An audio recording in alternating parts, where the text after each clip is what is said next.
I think that as far as catcher goes, it's very obvious that's the number one thing that's on the list. That's what John Mozeliak's number one target is this year, and he seems pretty determined to go do it. And one thing I can say for Mo is that usually, whether you agree with what his motivation is or what he's going after is, when he sets sights on something, he goes out and does it. Whether it's a number 3 starter or whether it's a Paul Goldschmidt or a Nolan Arenado, they figure out a way to do it. So, really for me right now, it comes down to what do the Cardinals internally feel is the better cost? Is it the money that you would spend on Contreras or the cost of talent that you would go out for somebody like a Sean Murphy or a Danny Jansen or Alejandro Kirk or someone like that? Mm-hmm. So it really just comes down to that. Where's the value at? What do you want to do? Someone, I was listening earlier this week, and someone brought up, what about Salvador Perez? Well, Salvador Perez is at about $20 million a year right now or so. Had a regression defensively last year, as you would expect a catcher that's at his age. I believe he's 33 now to kind of start getting to. But that's about the same money that you would spend on a Wilson Contreras on the open market. So if you just look at it from a $20 million worth of value that you're going in, do you spend the cash or do you spend the prospect cachet to get it done? And that's kind of what I think is the juggling act right now. They will have to give up, obviously, a compensatory pick, as well as I think it's $500,000 from the international signing pool bonus money that if they do go after Contreras. But so it doesn't come without any strings attached. Sure. There are, of course, things that you give up, and as the Cardinals have learned, sometimes those draft picks can be pretty profitable in return. I mean, absolutely. Depending on... And you don't have anybody, if you're the Cardinals, that are on the open market this year where you're going to get picks back either. So, I mean, it's kind of a spend and go if you want to. My thing is that I hope that the Cardinals identify the guy that they want and they go get him. And I think the Astros did that, and they sort of shocked the free agent market the other day when they gave Jose Abreu a guy I was deal. high on here. I think we talked about it. I was like, that's a guy that I thought would have been really an interesting move into that DH space. Well, he'd be a slugger that you know is going to hit for power, and you pop him in there. What a five-man. Arenado, Goldschmidt, Arenado, Abreu. Woof. And for me, when I look at Contreras, and I think that's what I think about. You got to have more meat on the bone on the other side of the lineup after those guys. I think you got to figure out a way to do something at the top. I'm starting to get the feeling that the Cardinals feel like they might already have that option internally. So, I'm not going to fight too hard for something I don't think is realistic. But I do think that Contreras fits that bill as somebody you can put in at the 5 spot, and then it allows the lineup to keep having some turn and burn after your 2 big guys. I just hope that's not the only piece, because while I'm high on Contreras, and I think he'd be a great catch, I think he'd be a great option for the Cardinals. I'm very high on him. I would love to see the Cardinals sign Contreras. There's still got to be another piece that the Cardinals bring from in. a lineup standpoint. Absolutely. And whether that's an outfielder or a shortstop or something, and I think they're probably gearing up towards more of an outfield position because they... 2 things about the shortstop market this year is that you got the 4 core guys in there, in Bogarts and Swanson and Turner and in Correa. Mm-hmm. And boy, is it a hell of a market with the big dogs lining up to go after them. For me, it feels like the Cardinals are in a position where they're like, most comments the other day, you can take it as smokescreen or you can take it as legitimate. I'm choosing to take it as legitimate because I just haven't seen anything that makes me think that's where they want to play. I feel like they would be okay if somebody hung out there and they're like, all right, now that all the big money's gone, we'll go get them and get in that shortstop market. But I truly think that they're looking at Tommy Edman to be the guy. So with that being said, the changes in the outfield, how do you make that happen? Is it moving somebody out to bring somebody back in? Is it signing somebody? Is it a trade? I think the Cardinals either sign a catcher or trade for one, and then either sign an outfielder or trade for one. I don't think they do both. I don't think they're going to make 2 trades that move out that many players to add to one position. I think they spend in one space and then trade for another. It just comes down to which one's the easier to acquire. And then if you do go the trade market, because one of the names that's been rumored in a potential Sean Murphy deal would be Nolan Gorman. Yeah. And I'm not quite ready to give up on Gorman. I don't think the Cardinals are either, honestly. I don't think that the Cardinals are that. When you look at Sean Murphy, I think that offensively, Wilson Contreras is one of, if not the best offensive catcher in baseball. I mean, there's a handful of guys that might be able to compete with him on that level.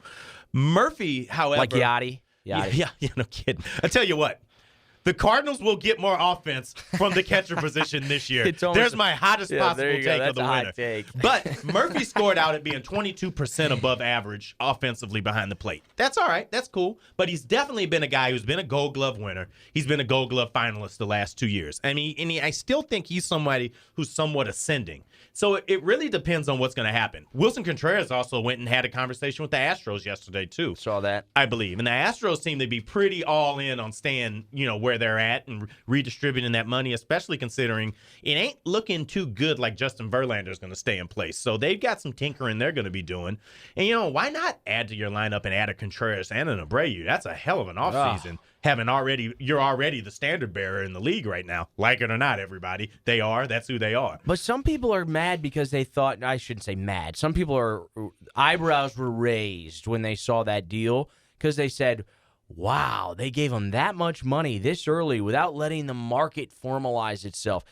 What I appreciate about the Astros organization is they clearly identified a bat that they wanted in their lineup to supplement the rest of the guys that already just won a World Series, and they went and got him. Well, and also the thing about it is you got to play it next to the guy. Maybe Abreu wasn't going to wait that long. He doesn't care about the winter meetings. He had an offer that was coming in from the Guardians as well, and also I think that there were a couple other teams that were coming in at the same level. So you got to compete with the market of where the guys are at. And I haven't bought all the way into that wait for the market to set itself because Anthony Rizzo already re-signed and got his money, and he's at $20 a year. So that market at that position started moving. And I think the position that the Cardinals are in, at least at catcher, everything else is taking some time to come together, things that are of interest to the Cardinals. But you got to say, are you going to strike first and go get the absolute guy you want, whether it's a trade for a Murphy or whether it's signing Contreras, or are you going to let somebody else jump in line for you? And it seems to me that John Mozeliak does not feel like waiting in line very long to get this worked out. It doesn't seem like, he knows the urgency is there, and whether that means pulling the trigger on Contreras or maybe it's putting together a trade where he, gives the old Goldie or Arenado treatment. The Arenado treatment would be hard to see come back. If somebody else gives them a $50 million coupon to take their best player, he might have like some footage on somebody if he's pulling that out. No Jalen Kitna reference. But we did see the A's deal a plethora of players last year in their sell-off, whether it was Chapman, whether it was Olsen, whether it was Sean Manaea, who, by the way, is a free agent again. Whose stock is down and feels like a buy high. I agree. A buy low, I'm sorry. Yeah, you go because I was extremely... Here you go, round two. I know. I was extremely high on Manaea when he was first available. But my point being is that it didn't seem like the Athletics got the biggest pull for some of those names. I mean, look at who they dealt from. You deal Matt Chapman and you deal Matt Olson. You should be bringing in talent that's almost big league ready, so when they suit up for Vegas in 2 years, you've got a contender out there on the field that could maybe go win a title. What was the return on the Olsen trade? Because there were a couple of names in that trade that I liked. I believe that Shea Langoliers was a part of that deal, and he's the reason why now they're looking at Murphy being able to move on. Is he the catcher? Okay. Yeah, I think that they did get a couple things. Look, honestly, at the end of the day, how many trades do you really see, Juan Soto aside, where what ends up going out feels like what you thought it was going to cost in the first place? Almost never. So let's play it. It's hot stove season. I make fun of it all year. I say let's not hot stove before it's time to do it, but now it's time. The winter meetings start on Sunday. What would you be comfortable with trading for a Sean Murphy as opposed to the dollar value for Wilson Contreras? The problem is the guys that I want to trade, I don't think offer any value to Oakland right now. Tyler O'Neill. I mean, I think they want guys who they're going to have control for, and they are still maybe even, before their prime. So they're 22, 23 years old. Oakland's going to want some pitching. I'll tell you that right now. They're going to want anybody that trades with the Cardinals wants some pitching involved in it. Well, I'll tell you this much. What pitching do the Cardinals have?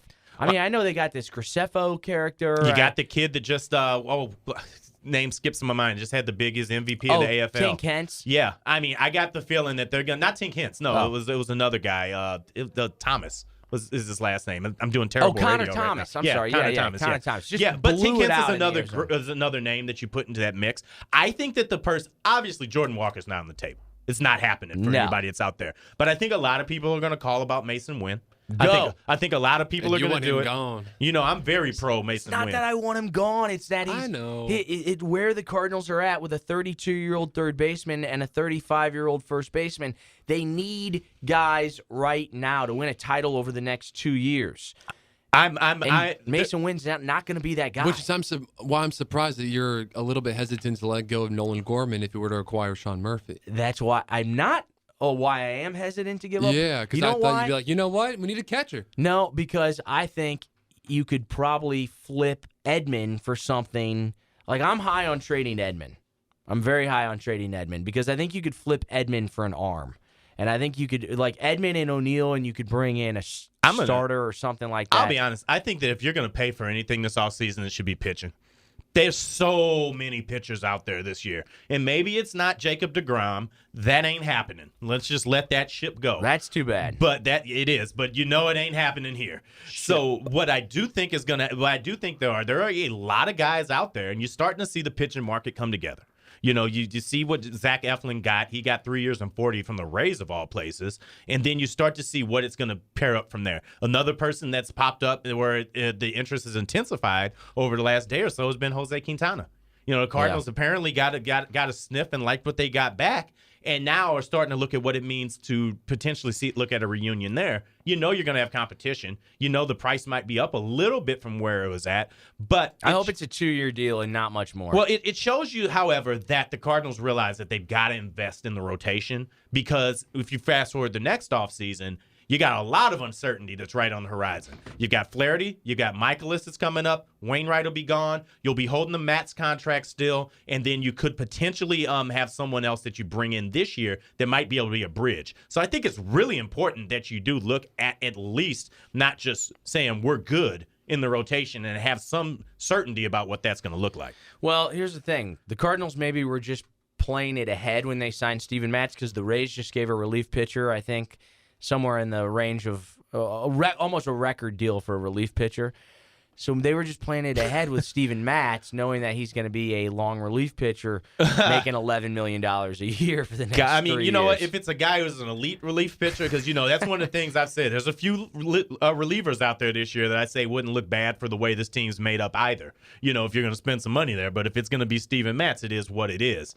I don't know. I still maintain a lot of interest in, like, a Carlos Rondon.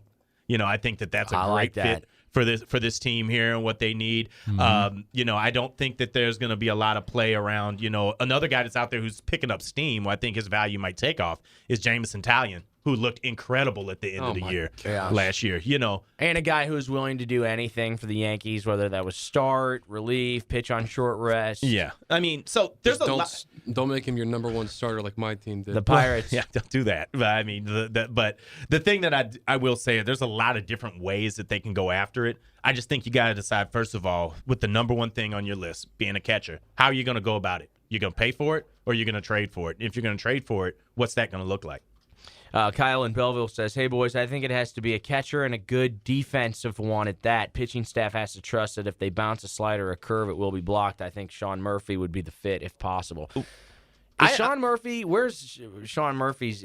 Well, he's a Gold Glover 2 years ago, and he's a finalist this year. Here's the thing. I'm not going to act like I've watched 1,000 games of Sean Murphy and 1,000 games of Wilson Contreras and sat here and said, I've analyzed both and I've come to the conclusion. I've watched a lot of Contreras. I've watched a lot of Contreras, I think too. he's solid. I think he's fine. Yeah, I think he's enough. He's a defensive liability. He's got an arm. Oh, I mean, my that's God. a big piece of the pie. He might not be able to handle catching.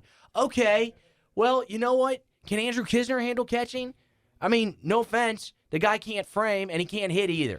So Well, you've been dealing with that. The thing that I think that you do got two options there. I think that, yes, Murphy, I think, is a superior defender. I think he's one of the better defensive catchers in the game. Yeah, without a doubt. I mean, I haven't been watching a whole lot of Oakland Athletics baseball. Sorry. Well, I mean, when you look at what you've got there with them and what he's got to go through as far as, you know, the ever-changing rotation of people, you never know who you're going to be catching on that team, who's going to be there, who's going to be gone. Yeah, I mean, he's a guy that's seen a lot of guys, and I think he can come in and handle a staff. That's fine. But the trade cost right now, I think, is what the Cardinals really should be looking at. You got so many pieces right now. You can afford that a little bit more, and then you can gear that money towards figuring out something in the outfield. Something's got to happen in the outfield. And then still saying, all right, you got to get something for the top half of the rotation. And that's going to cost money. Spend there. Spend the money. Yeah, spend there. Spend the money. You're going to have to spend it somewhere. Spend it in the rotation. If the trade cost isn't something that you're just like,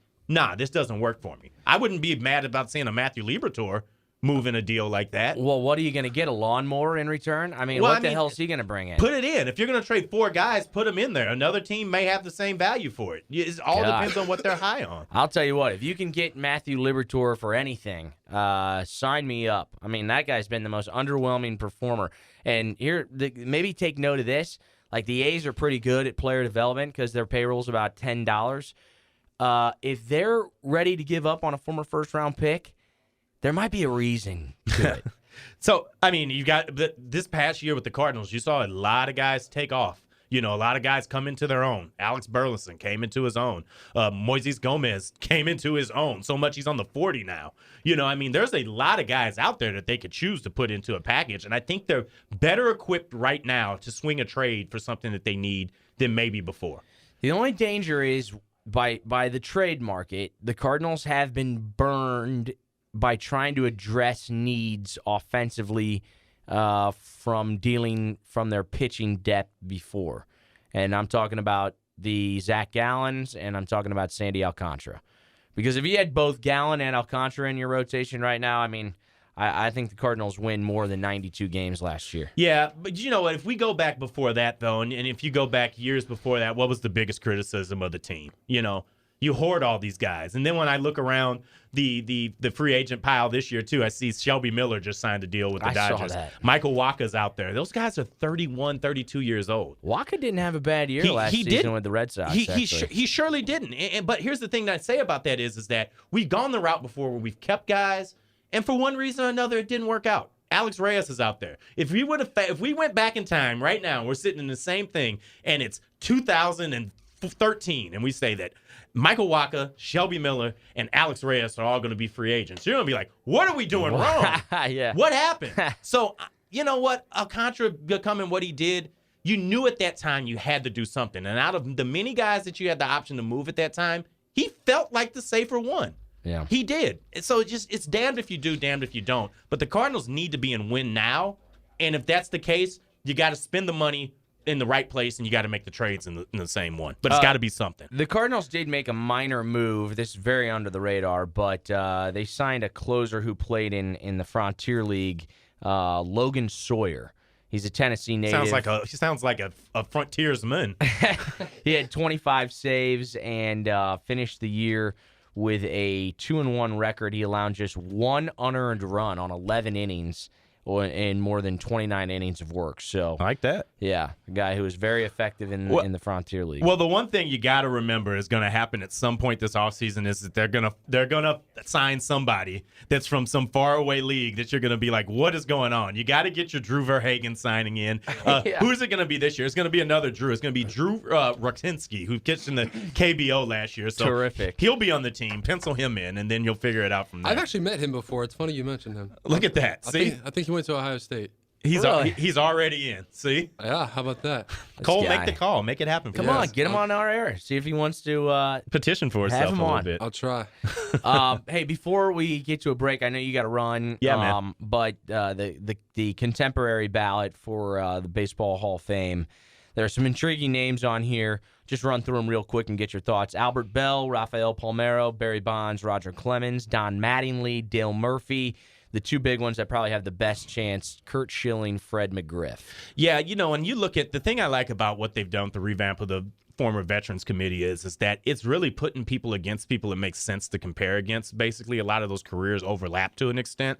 I go on the record, so it's always there. I am pro Bonds, pro Clemens, pro Palmeiro. I think they're Hall of Famers. The fact that they're in this, I think, is muddying it up for somebody else we should be looking at for eligibility. But what I think the outcome is going to be is I think Fred McGriff is in this year. I think it's an injustice that Fred McGriff hasn't been in. He was a guy that won almost every place he went. He was a part of that. He was always a guy that was regarded well in the game. He is absolutely one of the most feared left-handed hitters of his time. And if it hadn't have been for the strike in '94 and then the delay in '95, he would have been already past 500 home runs, and we wouldn't be having this conversation. So use the ballot that's up this year to make some of those things right and to get Fred McGriff in.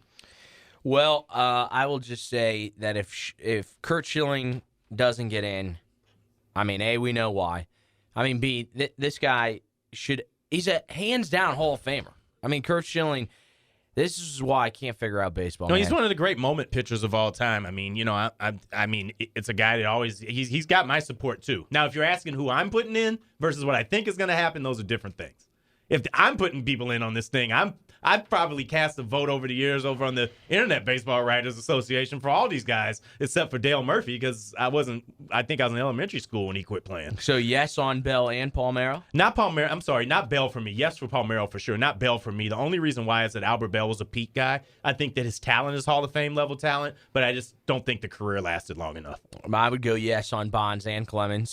Yes, every chance I've had, I vote for that. The bigger thing I'll say, and we can come back around to this closer when it happens, is that I don't think we get anybody voted in this year on the regular ballot. I think we're going to have some movement. I think it's going to be some movement that feels St. Louis friendly, especially around Scott Rowland. But I don't think we're going to get anybody in. And the most interesting thing to me is to see year 2 of A-Rod and year 1 of Carlos Beltran. Gary Sheffield's on that list. He's I like very Gary close. Sheffield. I like Gary Sheffield. I also, you know what? Say what you say about where he played. I also like Todd Helton. He was a great player. Yeah, he was a terrific player. Well, if Larry Walker got in, and Larry Walker's the better player, though. fair, He was definitely the better player. and between the two. he also didn't spend his entire career in Colorado. He was in Montreal and St. Louis too. Yeah. Carlos Beltran's on that list too, but Well, Carlos Oops. Beltran's the one I'm going to say. Look, what are we doing here? Like, what are we holding again? I'm going to say right now, I've been actively watching baseball since 1991. Carlos Beltran is maybe the most underrated player that I've ever watched in my actual lifetime. I'm not disagreeing with you. He would be on my ballot. But I I'm would just vote saying, him in. that's I'm what- saying what's going to hurt him are the allegations from Houston. And that's why I say that's the most interesting thing to me is to see year 1 of Carlos Beltran. I want to see what the number is. I want to see how it goes. Because what I think could happen is that some people are sensical, maybe. Maybe I'm crazy for thinking this. You're sensical and you realize that didn't happen during his playing career, and you give him the Alomar punishment. Alomar should have been Robbie Alomar should have been a first ballot guy, but he got punished intentionally and got in the second year.